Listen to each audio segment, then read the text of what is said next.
So we've started off today's discussion with talks with a bunch of people from different trading desks, right? And I think we've seen a couple of different models now. One that seems to be centralizing, another one that seems to be centralizing.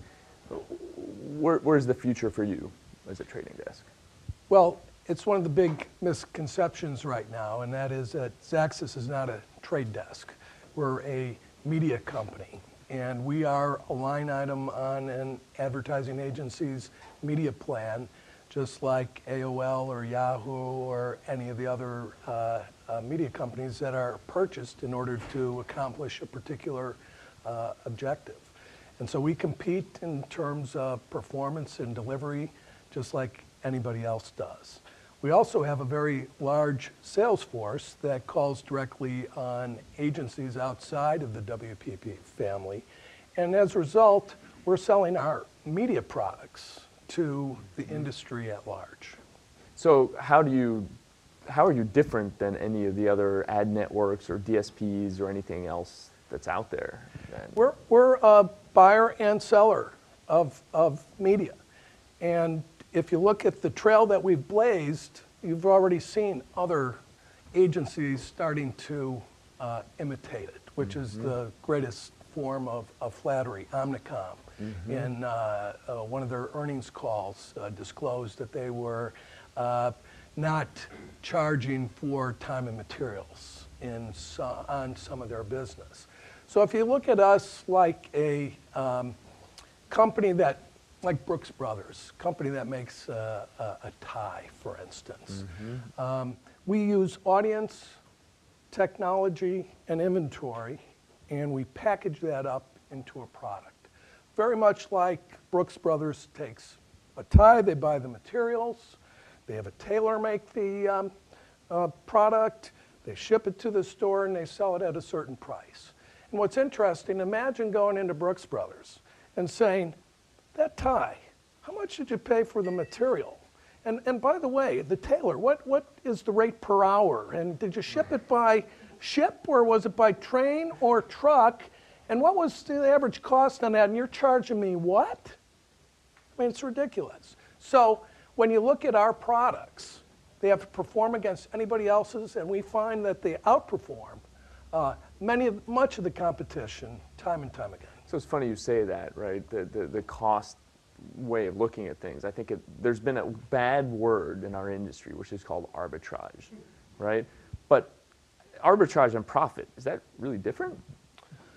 Look, as we talked earlier, the time and materials model has become an antiquated way of doing business in the media world.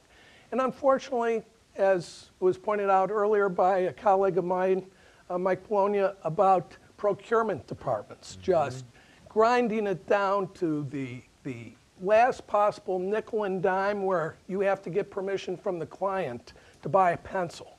It's ridiculous. You don't build your business by cutting expenses. You build your business by expanding the opportunity for your products, and that means an increase in what you're spending to achieve the desired return on investment.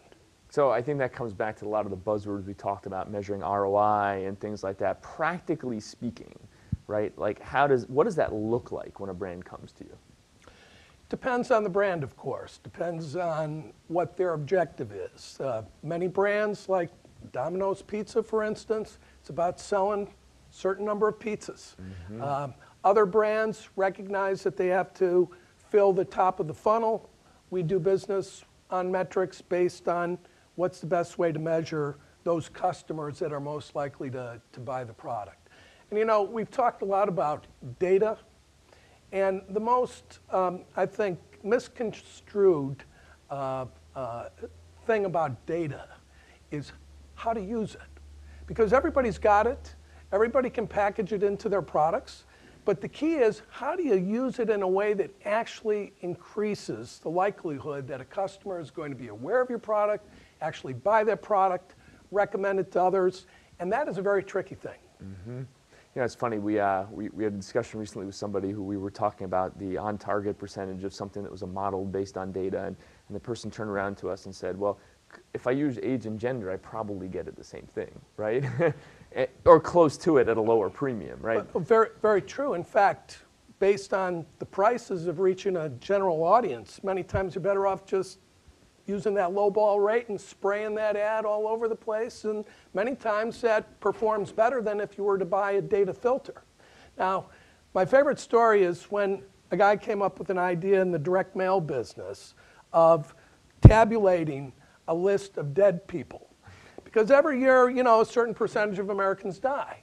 So you go to the advertisers and say, hey, before you do that mailing, you know, let's cross-tab your list with my list of dead people, and you'll get a better response because dead people don't buy stuff. Very, very logical, very logical. However, when they tested it, guess what? The dead people list performed better than the live person list. True story. And why? Why did that happen? Well, they don't know exactly, but Aunt Mildred was opening up Uncle Charlie's mail, and she'd see this offer and thought it was very special and responded to it. So the most logical things in data are not normally the case, and the learning curve on being able to use it in a manner that is compelling and increases performance is still a mystery to many companies. Not to ours, though. Let's talk learning curve. Let's talk learning curve for a second. You're one of the few guys you've been around the industry and you've been on all sides of it, right? You started in traditional media, you've been in digital, now you're on the agency side, you've seen a lot of it. I have to think that there are things from the early stages of the cable industry that we should be taking lessons from, or like, are we really just reinventing everything again, or is it totally new? Well, there are a lot of parallels, and I have to clear up another misconception. I will never be an agency guy.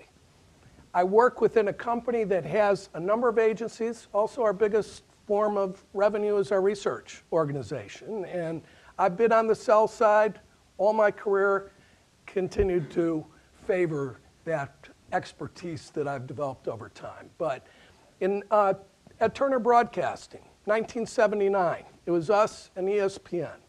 And nobody wanted to buy cable television advertising. And by the way, in those days, the agencies were getting 15% commission on buying network television. They'd spend $40 million in an afternoon, walk away with $6 million or $7, whatever the math is on it, and go to the Academy Awards and NCAA. And I'm coming in there with $500 units, and they're in black and white movies, and Andy Griffith and Gomer Pyle, and they're telling me, get the hell out of here, I don't want to talk to you. However, what we did was we used Nielsen numbers to show that we had an audience throughout the country. And we used diaries that were reporting usage of WTBS on a market-by-market basis. We gathered them up into a national rating, and now we had apples-to-apples comparison with network television. Mm-hmm. Not quite, because they were on the meters, we were on the diaries. Nielsen at that time said, you get to be 15% of our sample, and we'll give you NTI ratings. And once we got to 15% and we had NTI ratings, Marketplace took off because we were able to do apples-to-apples comparison with other media. And I think that's what you're also seeing now in the digital world is more research that mimics the traditional research. Mm-hmm. Although there's a lot of good stuff that we're doing in digital can actually help the traditional. In mm-hmm. fact, great case, you know, is Symphony and TiVo and Nielsen, right? Mm-hmm. You have worked on a passive audience system for many years. Now where are you going? You're going into fusion, right? Mm-hmm. Audience or big data, deep data, algorithms mm-hmm. are where you're going. And the only advantage you really have over these other players is a terrific panel. Mm-hmm. So God help the day that they have a good panel, because then you're going to have a lot of competition. Mm-hmm. But it's all good. It's all good. It's all good. Let me leave you off with one question. You made a pretty sizable investment in AppNexus, right? How does that fit into your thinking in the world? Our view, for the most part, is DSPs are going to become commodities. And the real competitive advantage comes from how you manipulate data and use it. So in our view, we chose AppNexus because we thought they had by far one of the best platforms from a technology perspective, My old colleague John Sue from 24/7 Days is Chief Operating Officer over there, so we have a fair degree of confidence that things are going to happen as we expect them to. We had an ad serving solution that for many years, Open Ad Stream, was a competitive advantage for us. But over time, that became commoditized and became really part of the general advertising infrastructure. And we don't want to invest in infrastructure anymore. We want to invest in competitive advantage. So we partner all our tech stack with the exception of things like data, where we did, came out with a new product called Turbine, which we spent over $25 million on. And as a result, we felt it'd be important to have some influence over AppNexus's roadmap, and we now own a significant percentage of it. And I might add that other agency holding companies are knocking on the door and want to buy in too. Interesting. Great. Thank you very much for joining us today. My pleasure.